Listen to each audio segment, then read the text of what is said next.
a couple of quick screenshots. So can we please come on camera?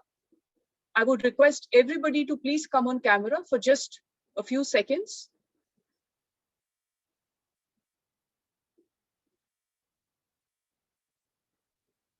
Okay, I can see some of us are beginning to come on camera. Thank you.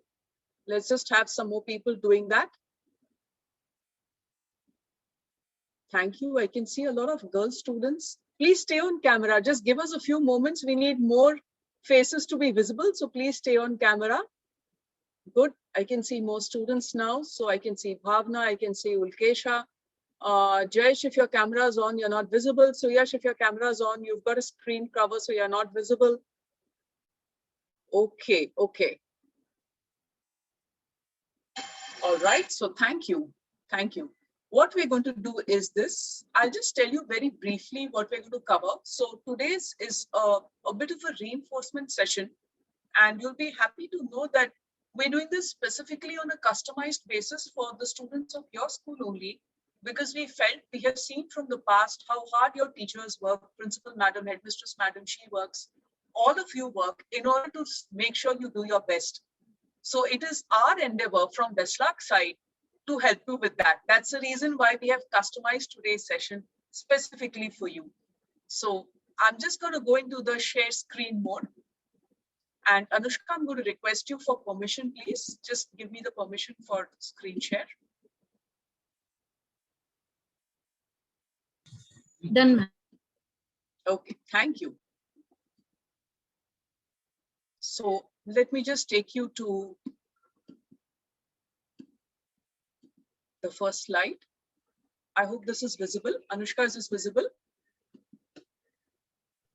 Yes, ma'am. Great. So this is just about what we call happy success in exams. Success is going to happen, but how do you do it happily? How do you make sure you stay healthy and you're happy? Because in VESLARC, that's always our thinking, that it's not enough to only get success. You should be happy, healthy, productive. You should feel sorted out. That's the objective here. So these are the three things we're going to be discussing. The first segment, the typical things in our minds, the typical thoughts and typical questions. Second, what should we be thinking? What should be the guidelines? And the third, just a few gentle reminders for ourselves. Students, I'm going to request you to keep paper and pen next to you.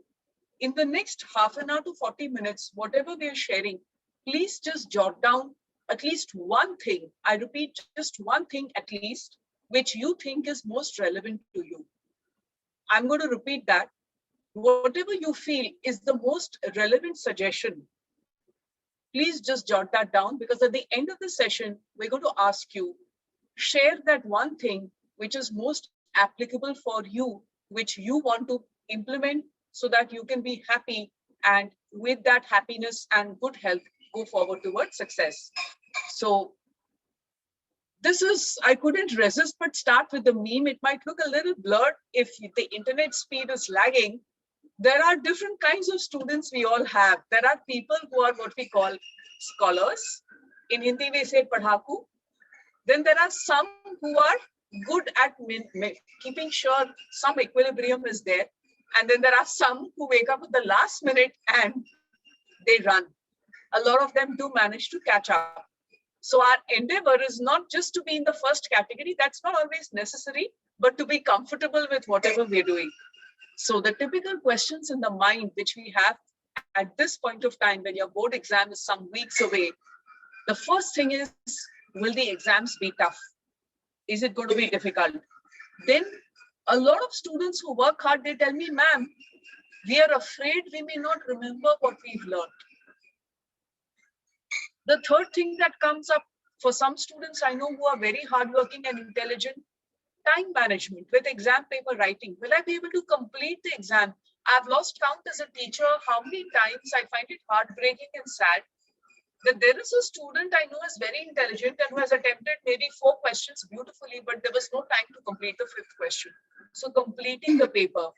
The fourth, I hope I write correctly and I don't make silly mistakes, because silly mistakes is a big problem for many, many students. If you're one of them, just type yes in the chat box. I repeat, if you're the kind of student who knows the answer, but you end up making silly mistakes. Either you read the question wrong, or you are in a hurry to finish, especially in maths, etc. You skip a step, or you make a stupid error.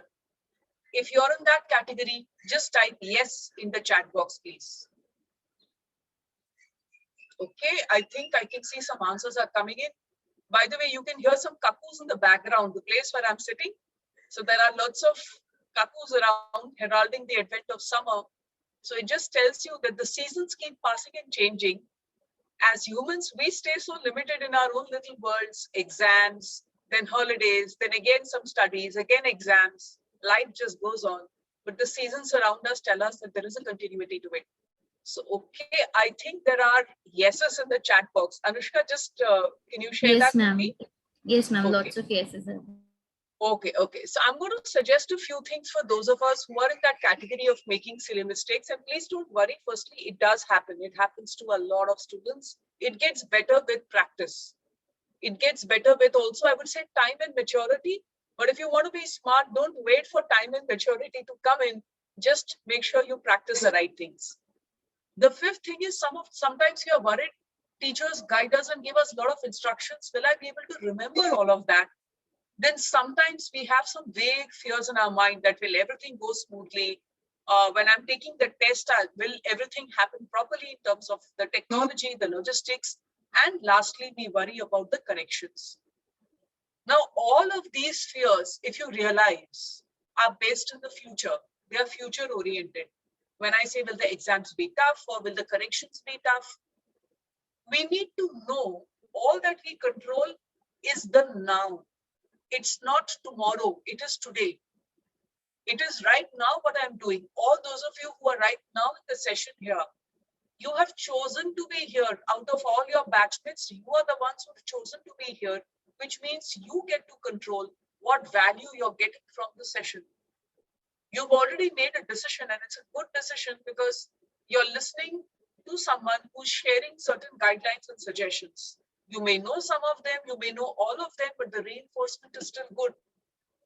So you need to remind yourselves that what we control is right now in this moment, what I do, how I breathe, how I focus, how I concentrate, what words I choose to write. Let's say if right now I'm giving an exam, I do not have any control on what is going to happen either by other people or what happens in my future. Therefore, consciously, we remind ourselves not to think about these when the thought comes up. The thought will come up. As human beings, it's but natural. Don't fight with the thought. Don't wrestle with it. Just tell the thought in your mind when it comes up, all will be fine. Just have one sentence in your head, all will be well. I'm working hard, all will be fine. I'm working hard, God will support me. I'm working hard, the universe will support me. You choose what you want that sentence to be. So right now we're going to take a few moments of time, and I want you to please jot down what should be your favorite sentence or statement or affirmation mantra. We call this an affirmation. Whenever you have such thoughts popping up in your head, just take a few seconds and jot it down. You don't have to share with us because it's something personal, but just jot it down.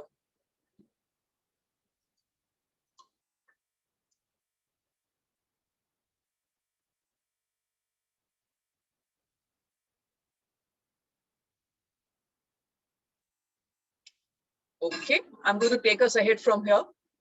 How many of us have had this experience during an exam?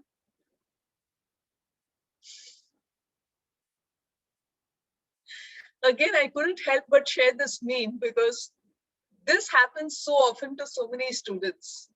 You work hard, you study well, and at the time of the exam, suddenly you go blank for some of that answers which are there. And you know that you know the answer, but the brain doesn't cooperate. Why does that happen? It's simply because of stress. So how do you change it? By practicing deep breathing and pranayam. That's one of the best methods, and I'll have that coming up in a slide ahead. But just know this is common and it can be tackled. The easiest way to tackle this is by breathing practice, because that allows you to calm the mind and the heartbeat, which is otherwise racing, And it allows you, therefore, to access all those files which are stored in your memory, but which otherwise get blocked on account of stress.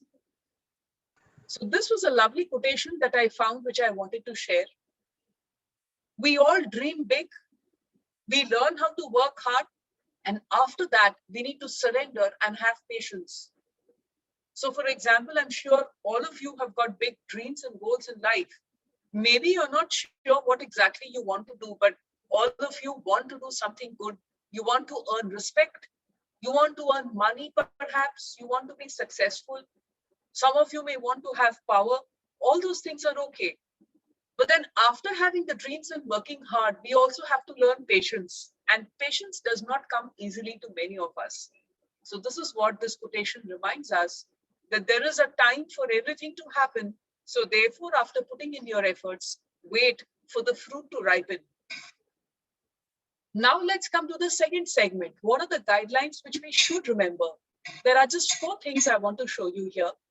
The first, something which we had said in our earlier session last year, which we want to reiterate: practice writing exam papers. And after you get your teachers to give you feedback, say you've done a science paper and your science teacher, she gives you feedback that this is where you're going wrong, this is your strength area, this is what you need to take care of. Integrate that for your future papers so that you're making the loop become a virtuous circle. In other words, don't just be repetitive. Do smart practice. Being repetitive means doing the same thing with the same approach multiple times and hoping you're going to get better.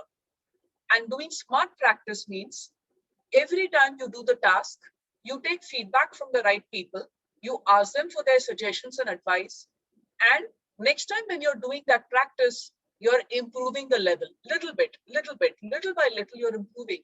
So maybe your maths teacher says that there's one particular topic where every time you're making mistakes, you focus a little bit more on that topic.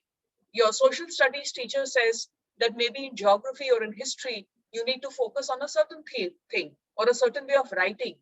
Maybe your language teachers tell you you need to write slightly longer answers. I know a lot of students, and maybe I'm making a generalization. I know more boys amongst the students who tend to write very short answers when it comes to language and social studies. I've lost count of how many teachers have told me that we know so-and-so boy is very intelligent, but we find that the person writes, let's say, for a 5-mark answer, material of only 2 marks or 3 marks. So take the advice of your teachers, get smart. Next time when you're practicing an exam paper, integrate that advice. Don't just do the same old thing again and again. That doesn't help. Second, again, this we are reinforcing what has been said before.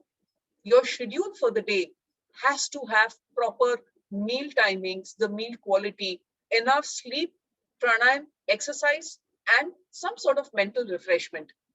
Now, when we say mental refreshment, right now, some of you are thinking, yes, now we can tell our parents that it's good for me to do some gaming or to be on my mobile phone or to watch random YouTube videos. Point 3, therefore, is avoid social media. I would say avoid electronic devices as much as possible. Right now, we're doing an electronic interface. I wish I could see you all in person and we could have had this session in person. We can't, and we all know why. So that's okay. Now, this is unavoidable.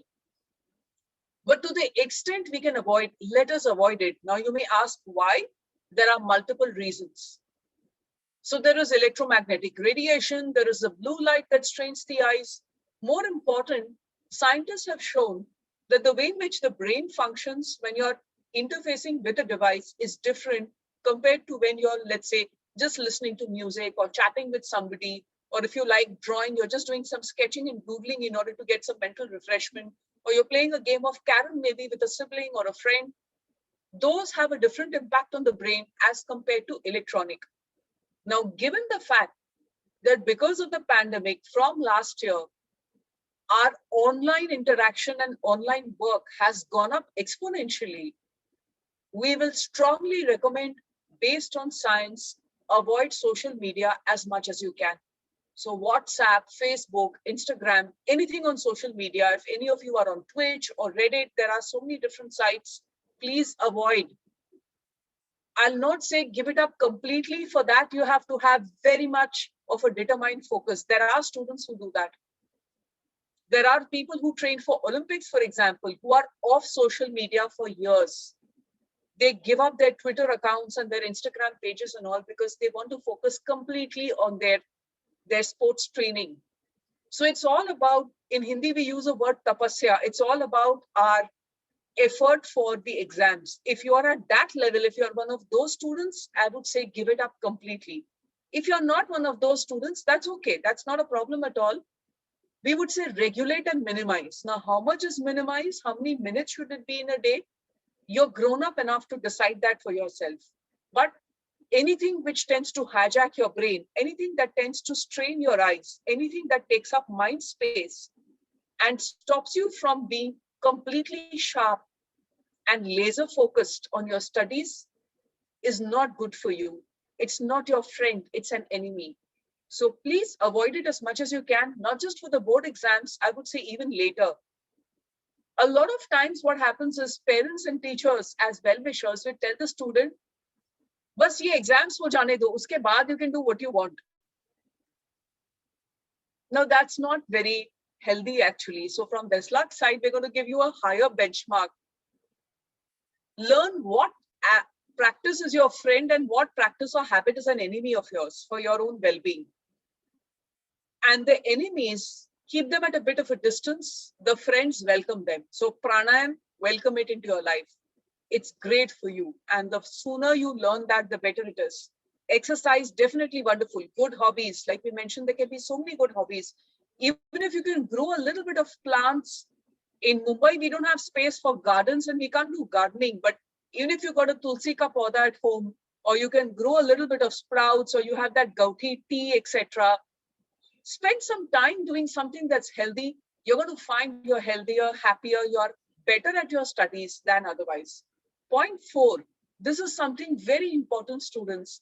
I know some lovely students, great students, who make the mistake of spending time either regretting their past, that ma'am, we wish we had worked harder, or ma'am, I wish whatever doubts I had in maths I had clarified earlier, or daydreaming about the future. It's like thinking, oh, I'm going to get so many marks, then I'll get into this place and I'll go to this college. Little bit of that is helpful because that's something which helps you build your dreams, but too much of that is harmful. I know students who will be reading history and will lose themselves in the history because they're daydreaming so much. Don't let that happen to you. And if you're one of those kinds whose mind moves either to the past or the future, wear a small rubber band or something around your wrist, and every time you find your mind wandering and you become aware, just snap that rubber band on the wrist and tell yourself, focus. Focus on the present. And you're going to find with practice, your mind does that beautifully and you get so good at it, you'll get completely absorbed in the present moment. On this slide, we're going to be seeing 7 strategies for what we call last mile. Last mile meaning when we talk about the last 6 weeks, 8 weeks for our exams, that is what we mean. What should be the strategies to keep in mind? So students, please, again, I reiterate, do have your paper and pen next to you so that in the end, when we ask you and request you, share what is it that you think for you is most applicable. The first suggestion, use mind maps, and along with that, the second, make capsule notes. Meaning wherever you've got lengthy notes, like sometimes in science, sometimes in history, in geography, please make mind maps, which are diagrams. I'll show you in the coming slides what the mind maps look like. Maybe perhaps you're already doing it. Your teachers might have trained you, or you might have learned by yourself. This is a time when you should not be revising everything from scratch. When you sit to read a chapter, you should have with you a synopsis. It can be any chapter. Of course, for maths, it's always practice. But for all other subjects, you should be having a synopsis. That is what we mean by mind maps and capsule notes. Use tables and charts.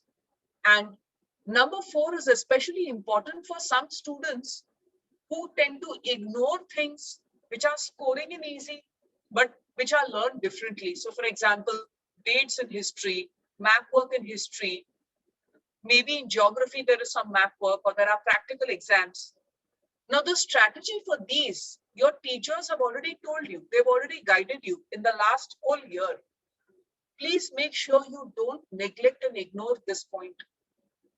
I know students who are very good with the academic part, the textbook reading part, but when it comes to 5 marks, 10 marks, even 20 marks sometimes, they start floundering, which is very sad because this can really help build you the percentage that you're looking for.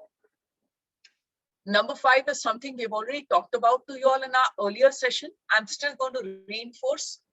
Whatever studies you sit down to do, and nowadays you should not be doing more than 8 hours max of studies. If you're doing more than that, then that is excessive.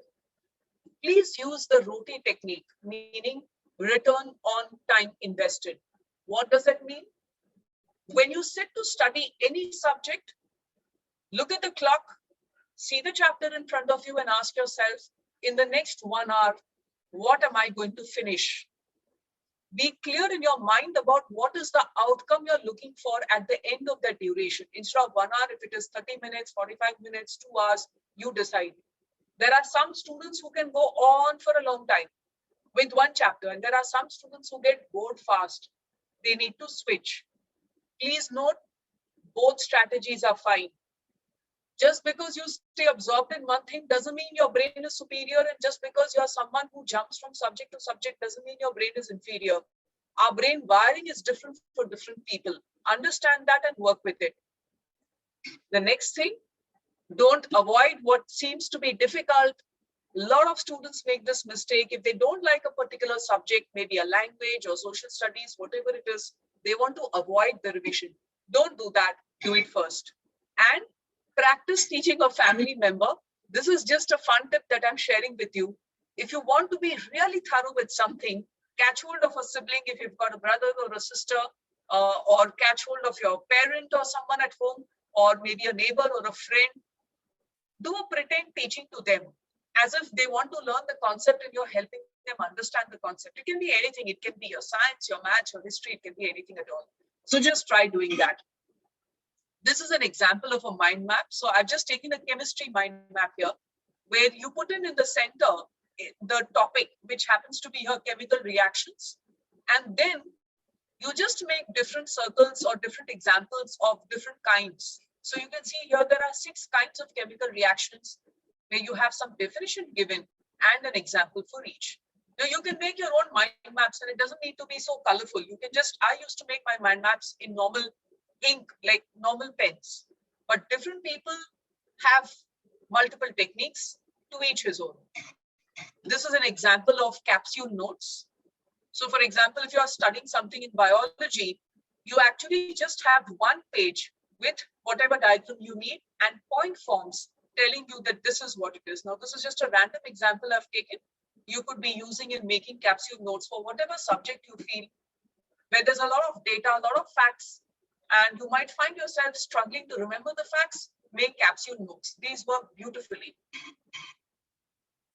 This was something, again, I wanted to share. It's good to have prayers as part of our lives, but to pray and say, God, if this time you help me, I swear and I promise I'm going to do X, Y, Z things. That's unnecessary. And that's not how things work. We work hard and then we pray for grace. We pray for strength. We pray for clarity. It's not about praying for a percentage. It's about praying that we're able to do justice so that we stay strong and calm. So this was again something that I wanted to share. And this is the last slide with suggestions. Again, we've got 8 suggestions here. This is a reinforcement of what has been discussed earlier. Just now we mentioned prayer. Today in the beginning, I talked of affirmation. Visualization is when you see yourself, you visualize yourself doing everything nicely. Pranayam is extremely helpful. Yogasana and mudras, the Dhyan mudra, the Gyan mudra as it's called, is something that's extremely useful for students who are forgetful, students who get stressed, students who make silly mistakes. So make sure that you're able to do this well. When you're reading something, your hands can be kept in this mudra. And sitting in Sukhasana, doing what is called as Veerbhadrasana, Tadasana, don't worry, I'll show these photographs to you in the coming slides. You know what it is. Make sure you're having healthy proteins every day. If you're a vegetarian, have enough dals, have sprouts, have dahi, have paneer. If you're a non-vegetarian, then have eggs, etc. All of these are very helpful in the mind and in brain health. Practice deep breathing, simple belly breathing. Every day for 5 minutes in the morning, even if you don't know pranayam, before you get started with studies and after you finish studies, just take, if 5 minutes is too much, take 1 minute, just 60 seconds. Make sure you do belly breathing and don't compromise on sleep. Make sure you get your 7.5 to 8 hours, ideally starting from 10:30, 11 at night. Don't sit up and then get up late. So there are students who go to sleep at 12 and 1 and then wake up late. Please understand the body clock, the circadian rhythm does not support that. We're not just trying to make you stay successful. We want you to be healthy so that that success is long term. It's not only your 10th standard board exams, but after this, you'll have your 12th board exams. You'll have so many other exams in life. And then when you start working, there'll be other things in life. These are guidelines which will help you throughout. So we move ahead, therefore, into the final slides. Let me just show you. The first one is Tadasana. This is Veerbhadrasana, and this is also Veerbhadrasana. So these are two versions. There are actually three. I'm showing you the two easier ones. And Tadasana, as you can see, is an extremely simple, it's called the palm tree pose. It's a very, very simple yogasana. It's great for stretching the back, neck, and shoulders. And when students sit to study, when they're in front of a gadget, their back and shoulders are typically hunched. You'll find your neck getting stiff. And at the end of the day, you'll find there is stiffness and pain in the neck and shoulders. Now, what's the problem with that? The problem is for our exams, we use the brain. The brain is connected by the neck to the rest of the body. If your heart is pumping up the blood, but the neck, arteries and nerves and capillaries are constricted, then your brain is not getting enough blood supply. Tadasana helps your brain get enough blood supply. In fact, all yogasanas help, but Tadasana is particularly good. That's why for students, and it's an extremely simple asana. You don't have to be a yogasana expert to be able to do it. This is the Gyan Mudra that I shared some time back. And this is basic, simple Shavasana. When you go to sleep at night or even during the day when you're taking a break, rather than looking at your mobile phones and looking at a random video, just take 2 minutes to 3 minutes, lie down flat, completely relax, close your eyes, spread out your hands, just breathe deep and let your focus just be on your belly breathing. Students, I can't emphasize enough how much this helps in de-stressing. Some of you will be the kinds who get stressed even after you study hard. For you, Shavasana is a must. All these techniques help you remember better. So all those of you who had said yes in the chat box to our question that do you make silly mistakes, this is for you. Finally, remind yourself of these, 6 things. Your brain is a supercomputer. After you have worked hard, just trust your brain. Understand Newton's third law of motion is there. To an action, there is always an equal and opposite reaction. Also know, don't just believe, know that the universe and the divine have a good plan for you. There are many milestones in life. Hold the good thoughts and believe in them. Work in a smart way. Like we said today, there are lots of things we can be doing and achieve accordingly. So last but definitely not least, do not ever compete with others. The only competition you have is with yourself. Whatever you were yesterday, try and become a better person, a better student today. That's the only progress you need to think about. So on this note, we finish the session. I can see we have just about 2 minutes. So what we're going to do is we're going to log back in the moment this gets over so that if you have any questions, you can share. Also, I'd like the students to use the chat box.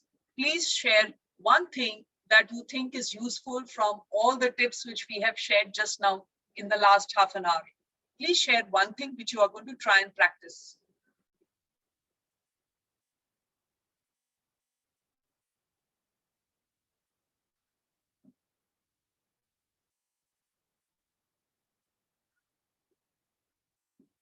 Yes, okay. Trusting yourself. That's a lovely thought, Ulgesha, what you've put up. That's very, very important. Trust your brain, trust yourself. you're working hard, you're intelligent, you've been guided by the teachers, you have the right support systems. And yes, students, some of you will be struggling with other challenges in life. And some of you may be thinking, I wish I didn't have that problem in life, then my studies would be better, maybe my marks would be better. Well, guess what? Our problems actually make us better. They make us stronger. So understand your problems are actually like blessings in disguise. So thanks for sharing that, Ukesha. Aisha, yes, believing in yourself and working smart. I'm glad you said both these things, especially the second part.